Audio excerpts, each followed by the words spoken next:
শেখ হাসিনা উনি যিনি যার বিরুদ্ধে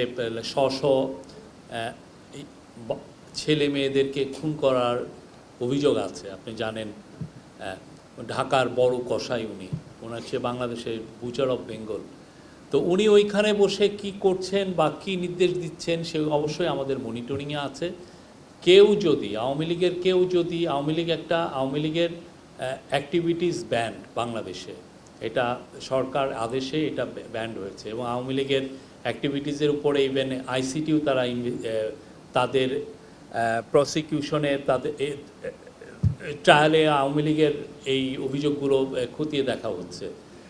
তো যারা কেউ এই ব্যানকে ডিফাই করে সভা সমিতি করতে চাবেন, ঝটিকা মিছিল করতে চাবেন, যাই করতে চাবেন, সেই ক্ষেত্রে আমাদের আইনের full force of the law apply হবে, কঠিনভাবে অ্যাপ্লাই হবে আইনের, এখানে কোনো ব্যত্যয় হবে না।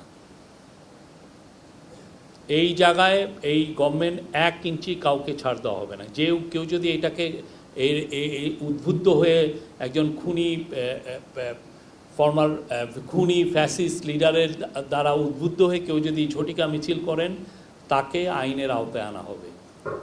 এবং এই ব্যাপারে আমাদের আইন শৃঙ্খলা বাহিনীকে খুব ভালোভাবে নির্দেশনা দেওয়া হয়েছে। আর উনি সোশ্যাল মিডিয়াতে অনেক প্রথম থেকেই তো আমরা দেখছি যে অনেক কথা বলছেন। এইখানে আমাদের যারা আন্দোলনে ছিল, আপরাইজিংয়ে, আপনি জানেন লাখ লাখ ছেলে মেয়ে ছিল, তাদেরকে উনি টেরোরিস্ট বলছেন।